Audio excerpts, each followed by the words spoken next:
नमस्कार दोस्तों, मैं अश्विनी शर्मा एक बार फिर से आप सभी का स्वागत करता हूं आपके अपने YouTube चैनल में।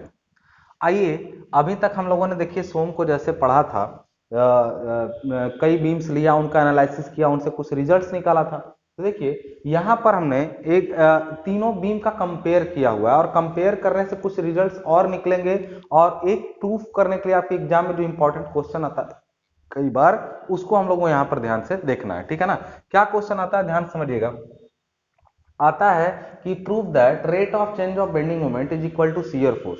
तो आता है क्वेश्चन इस टाइप से कि सिद्ध कीजिए कि नमन आघूर्ण के परिवर्तन की दर जो है वो कर्तन बल के बराबर होती है। ये क्वेश्चन आपके एग्जाम में आता है कई बार प्रूफ करने के लिए, और ये जानना भी जरूरी है किस पॉइंट ऑफ व्यू से इसका यूज हम लोग आगे करने वाले हैं बहुत तेजी से। ठीक है ना?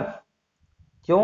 पीछे अगर आपने ध्यान से लेक्चर्स को नहीं देखा है तो फिर से मैं आपको याद दिला दूं कि पहले उनको कंप्लीट करिए तब यहां पर आइए। क्यों? उसका रीजन है क्योंकि इन सारे रिजल्ट्स को समझने के बाद काम इतनी तेजी से होगा। ये समझिए कि आपको अगर लिंकन ने कहा था कि अगर 8 घंटे आपको मिले किसी पेड़ को काटने के लिए, तो मैं 7 घंटे जो है वो अपनी कुल्हाड़ी को नुकीला बनाने में लगा दूंगा, उसको धारदार बनाने में 7 घंटे लगाऊंगा, बाकी 1 घंटे में मैं पेड़ काट लूंगा। 8 घंटे बच, तो मैं अभी कुल्हाड़ी को नुकीला करना आपको सिखा रहा हूँ, उसको धारदार करना सिखा रहा हूँ। अगर ये चीजें समझ गए तो आप क्वेश्चंस को बहुत सही तरीके से करेंगे बहुत। और मैं बार बार कहता हूं, देखिए जो नियम आपने किसी चीज के पहली बार सीखते हैं ना, वो नियम ही आपके दिमाग पर छपता है। उसके बाद में अगर आपको कोई अच्छा नियम भी बताया जाएगा तो वो आपको दिमाग में धंसेगा नहीं। कैसे? देखिएगा, अगर आपको मल्टीप्लाई करने का कोई ट्रिकी रूल किसी ने बता रखा है, फिर भी जब आप एग्जाम देने जाते हैं ना तो आपको बेसिक अपना तरीका जल्दी याद आता है और वो ट्रिक बाद में याद आती है। क्यों? क्योंकि पहली बार आपने उसी को पढ़ा था।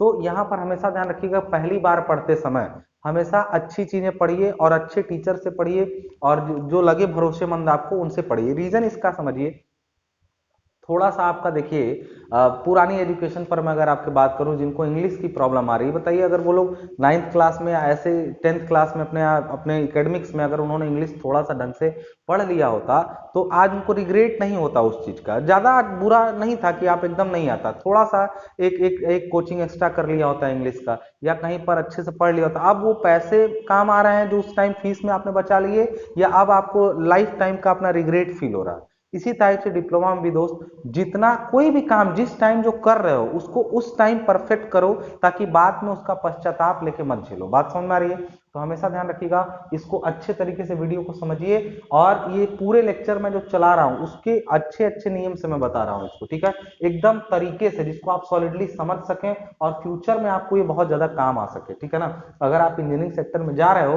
तो आपको इसको लेके आगे बढ़ना है, तो फिर आप अच्छे तरीके से इसको समझ लो। एग्जाम पास करने का कोई खास नहीं, वो आप लास्ट टाइम पढ़ के भी बहुत लोग पास होते हैं और हो जाएंगे। तो चलिए आइए इसको आगे बढ़ाते हैं। देखिए, हमने 3 अलग अलग तरह की बीम ली है और बीम पर लोडिंग का ये तरीका यहाँ पे लगा हुआ है। ठीक है ना? अब लोडिंग के तरीके पर देखिए क्या होता है। यहाँ पर एक यूडीएल लगा है किसी बीम पर, और इस पर एल स्पैन के, ये एल स्पैन के, इस पर एक मिड स्पैन पर पॉइंट लोड है, और ये भी एल स्पैन की ही बीम है। इस बीम का भी स्पैन क्या है आपका? एल ही है। और इस पे क्या लगा हुआ है? एक यूवीएल यानी यूनिफॉर्मली वेरिंग लोड लगा हुआ है। तीनों का एनालिसिस मैं पहले करा चुका हूं, तीनों बीम के बारे में मैंने पहले ही पढ़ा रखा है, और सबके इक्वेशंस मैंने बनवा रखे हैं। अगर ये x दूरी पर आपने एक सेक्शन रिज्यूम किया तो इस सेक्शन पर शियर फोर्स का इक्वेशन ये है, WL/2 RB है, और ऊपर से लगने वाला लोड जो है वो W इंटू एक्स है। और ये इक्वेशन लीनियर था, मैंने बताया था कि जब यूडीएल लगा होगा तो शियर फोर्स का डायग्राम ऐसा बनेगा, WL/2 इधर, WL/2 इधर, और ये लिनियरली चेंज होगा। ठीक है? बेंडिंग मोमेंट का डायग्राम पैराबोलिक बनेगा, आया था इक्वेशन ये था। अभी सब पर बात करेंगे। अगर ये पॉइंट लोड की बात करें तो शियर फोर्स का डायग्राम ये बना था, बेंडिंग मोमेंट ये बना था। शियर फोर्स का जो इक्वेशन है, देखिए ये केवल W/2 या -W/2 कांस्टेंट है। ये कांस्टेंट है शियर फोर्स। क्यों? क्योंकि इसमें x के साथ f बदल नहीं रहा, वो एक बराबर है। देखिए यहां से यहां तक शियर फोर्स की वैल्यू एक बराबर है, यानी इस लाइन से कितना ऊपर गया है शियर फोर्स, हर जगह बराबर। यहां पर भी वही वैल्यू है, बस उल्टी दिशा में, मतलब विपरीत दिशा में। इसमें देखा था हमने कि जो मोमेंट का इक्वेशन था वो क्यूबिकल पैराबोला, और शियर फोर्स का इक्वेशन पैराबोला था। यहां पर ध्यान देने वाली बात क्या है, देखिए एनालिटिकली अगर आप इसको देख पा रहे हैं तो इसमें हमको एक चीज करनी पड़ेगी। क्या करनी पड़ेगी? मैं इसको ऐसे समझाऊं कि जो ये मोमेंट का इक्वेशन था, मैं उसको x के रेफरेंस में डिफरेंशिएट कर रहा हूं, यानी मैं लिख रहा हूं dm/dx कर रहा हूं। डिफरेंशिएट कर रहा हूं मैं इस इक्वेशन को। डिफरेंशिएट करके क्या निकालना चाहूंगा, जरा इसको ध्यान से देखिएगा। डिफरेंशिएट करूंगा तो जो वैल्यू देखिए, इसको डिफरेंशिएट करेंगे जब, देखिए ये mx है ना, तो m का वैल्यू पूरा मैं m का यहां रख रहा हूं। डिफरेंशिएट करने पर क्या होता है, लेट अस सी। देखिए यहाँ पे, तो जब यहाँ WL/2 इंटू एक्स है, dd यहाँ पे x करेंगे तो x खत्म होके 1 बना लेगा, यानी आएगा WL/2 और माइनस यहाँ का जो x स्क्वायर है वो 2 आगे आएगा, और यहाँ पे देखिए हो जाएगा 2WX/2, 2 इधर आ जाएगा डिफरेंशिएट करने पे 2WX/2, यानी आ जाएगा WX/2। समझ में आ रही बात यहाँ पे, सॉरी 2 क्यों, 2WX/2 था ना, 2WX/2 आएगा ऐसे, ये x इसका आगे आएगा तो, और ये 2 से 2 कैंसिल हो जाएगा, तो आपका क्या आएगा यहाँ पे W इंटू एक्स। आपको ये क्या दिख रहा है, यहाँ पे आपको दिखा कि dm/dx की जो वैल्यू है वो WL/2 माइनस WX है।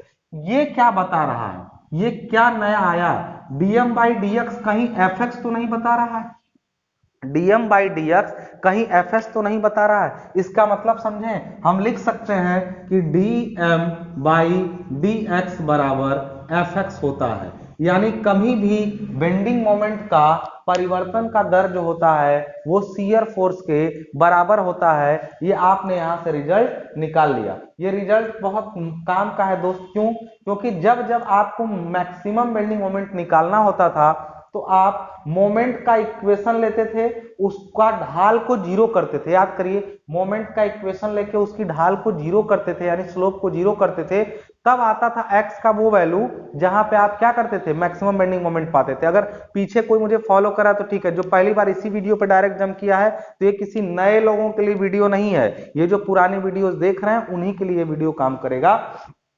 आपने क्या समझा कि इस इक्वेशन को आप डिफरेंशिएट करते थे तो उसके बाद उसका dm/dx बराबर 0 करते थे, तो x एक वैल्यू आती थी, उसको रखते थे तो मोमेंट मैक्सिमम मिलता था। तो अब इसको डिफरेंशिएट मत करिएगा, बल्कि आप ये जान लीजिए कि डिफरेंशिएट करने पे शियर फोर्स आता है, तो शियर फोर्स के इक्वेशन के बराबर ही 0 रख दीजिएगा। ऐसा क्यों हुआ, और चीजें देखते हैं। यहां पता भी चल रहा है, देखिए असल में आपने जब इसको निकाला था इस क्वेश्चन को सॉल्व करके, तो x बराबर L/2 आया था, तब पता चला था L/2 पर बेंडिंग मोमेंट क्या होगा, मैक्सिमम होगा। यहां ध्यान देने वाली बात यह है कि L/2 पर बेंडिंग मोमेंट मैक्सिमम है और उसकी ढाल 0 है। यहां पर इस पॉइंट पर अगर हम लोग बात करें, इस पॉइंट पर, तो dm/dx क्या है, इस जगह पे dm/dx क्या है, 0 है, तभी तो dm/dx को 0 किए थे। तो x बराबर, क्योंकि जहां पे मोमेंट मैक्सिमम होगा वहीं उसकी ढाल क्या हो जाएगी, अधिकतम हो जाएगी। यहां पर मोमेंट तो अधिकतम है लेकिन उसकी ढाल क्या है, उसकी स्लोप क्या है, 0 है। तो जिसकी स्लोप यहां पर 0 है, यहां कुछ और भी 0 है।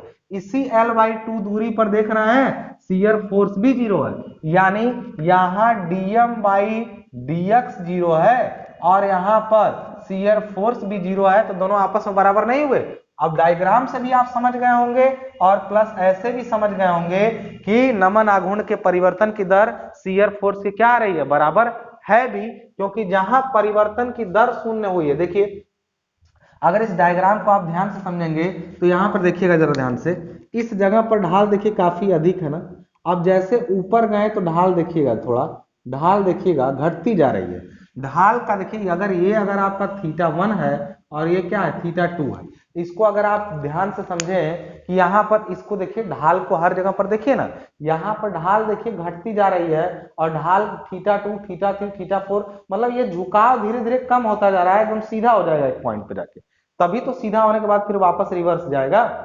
ढाल का कम हो रहा है, इसका अर्थ देख रहे हैं, शियर फोर्स भी कम हो रहा है, और जहां ढाल शून्य हुई है वहां शियर फोर्स शून्य, और उसके बाद शियर फोर्स, ढाल दूसरी दिशा में बढ़ना शुरू हुई है तो शियर फोर्स भी दूसरी दिशा में बढ़ना शुरू हुआ है। डायग्राम को ध्यान से समझिए, ग्राफ और डायग्राम से अगर अभी तक आप बच रहे थे तो पहले खोपड़ी खोलिए, डायग्राम और ग्राफ को समझना सीखिए। जैसे हमने देखा कि dm/dx यानी मोमेंट की ढाल, अरे बताओ dm/dx क्या होता है, किसी जगह पर यहां से x दूरी गए, यहां से, इस डायग्राम को अब बिगाड़ दे रहा हूं मैं, यहां से x दूरी गए और यहीं पर मोमेंट ये है, यहां पर ये देखिए, यहां से उठी हुई लाइन मोमेंट ही तो दिखाएगी, ये मोमेंट ही तो बताएगा। तो ये m हो गया और यहां से आप x दूरी गए तो डेल m बाई डी एक्स ही तो ढाल है, और ढाल धीरे धीरे घट रही है यानी शियर फोर्स घट रहा है, क्योंकि ढाल ही शियर फोर्स है, क्योंकि ढाल ही शियर फोर्स है। ये यहां से निकला।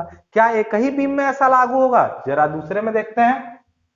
दूसरी बीम में हम पहले से डायग्राम देख रहे हैं कि बेंडिंग मोमेंट लिनियरली चेंज हो रहा है, यानी इसकी ढाल देखिएगा समान है। अरे इसकी ढाल देखिए, गजब, हर जगह ढाल एक समान है, किसी ऊंचाई पर भी थीटा की वैल्यू सेम है। अरे ये पैराबोला था तब ना ढाल घट रही थी, यहां ढाल अचानक से परिवर्तन हुआ है, ढाल एकदम बराबर गई और अचानक से बदल गई। इसका मतलब वहां पर अचानक से ढाल यहाँ पे एकदम एक बराबर थी, मतलब शियर फोर्स बराबर है, और जाते जाते जाते जाते अचानक से ढाल का बदलना, अचानक से शियर फोर्स का बदलना दिखाता है। देख लेते हैं क्या ऐसा इसमें भी लागू है। तो चलिए dm बाई डी एक्स यहाँ भी करते हैं, देखते हैं इसके बराबर आता है। तो dm बाई डी एक्स जब करेंगे तो देखिए यहाँ पे इसका इक्वेशन है ये WL बाई टू, तो WL बाई टू, अच्छा इसको लिख देते हैं हम D D x WL by two minus W x by two. जब इसको सॉल्व करेंगे तो WL बाई टू तो पूरा जीरो और माइनस x को अगर आएंगे तो इसकी घात एक आएगा, तो ये बचेगा क्या आपका, यहाँ बताइए क्या बचेगा, x खत्म हो जाएगा यानी W बाई टू, यानी फाइनल आंसर आ रहा है W बाई टू, वो भी माइनस में। क्यों? क्योंकि देखिए ना शियर फोर्स माइनस में आया, देखिए ना शियर फोर्स क्या आया है, माइनस में आया है। शियर फोर्स का यहाँ माइनस में आना, और फिर से लिख सकते हैं यही कि dm बाई डी एक्स इस बीम में भी क्या है, dm बाई डी एक्स भी क्या है, मतलब fx क्या है यहाँ पे बराबर है, जो fx आया उसी के बराबर है। मतलब हमने देखा कि यहाँ पे जैसे ढाल में परिवर्तन था तो शियर फोर्स भी बदल रहा था, और ढाल शियर, क्योंकि ढाल शियर फोर्स, बेंडिंग मोमेंट की जो कर्व होती है उसकी ढाल शियर फोर्स के बराबर होती है कहीं पर भी।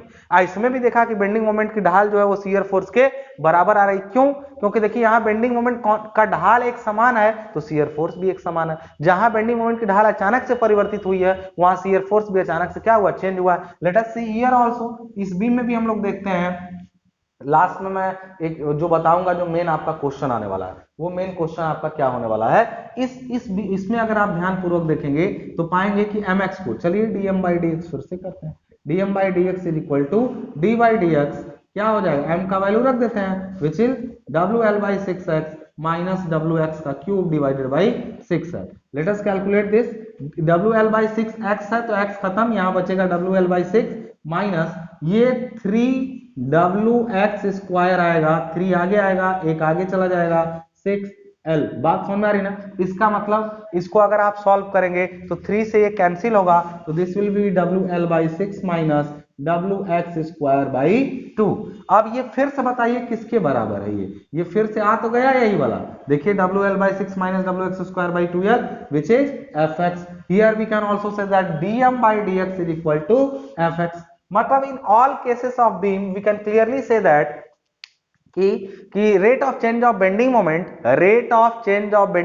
is equal to shear force, where rate of change of bending moment is equal to zero, there shear force will also be zero। तो जब भी हमें वो पॉइंट प्राप्त करना रहेगा कि कहां पर बेंडिंग मोमेंट की ढाल जीरो हुई है, तो आप शियर फोर्स को इक्वेशन को ही जीरो के बराबर रख दीजिएगा, बार बार इंटीग्रेट कर डिफरेंशिएट करने की जरूरत आपको नहीं है। आप सीधे सीधे आप जो आपका डिफरेंशिएट क्यों नहीं करना है, क्योंकि हम जानते हैं कि डिफरेंशिएट करेंगे तो शियर फोर्स आएगा, और शियर फोर्स को ही जीरो के इक्वल रख देंगे। तो आपका यहाँ पे तीनों बीम के कंपेयर से आपको क्या पता चला कि ऐसा होगा। जब आपको एग्जाम में ये प्रूफ करने के लिए देना रेट ऑफ चेंज ऑफ जो बेंडिंग मोमेंट होता है वो शियर फोर्स के बराबर होता है, जब ऐसा कहे तो आप कुछ मत करिएगा, एक बीम सिंपली सपोर्टेड लीजिएगा, उस पर लोड लगाइएगा, शियर फोर्स का इक्वेशन और बेंडिंग मोमेंट का इक्वेशन बनाइएगा, उसका जो बेंडिंग मोमेंट का इक्वेशन को तीनों नहीं करना है, कोई एक लेके सॉल्व करके दिखा देंगे।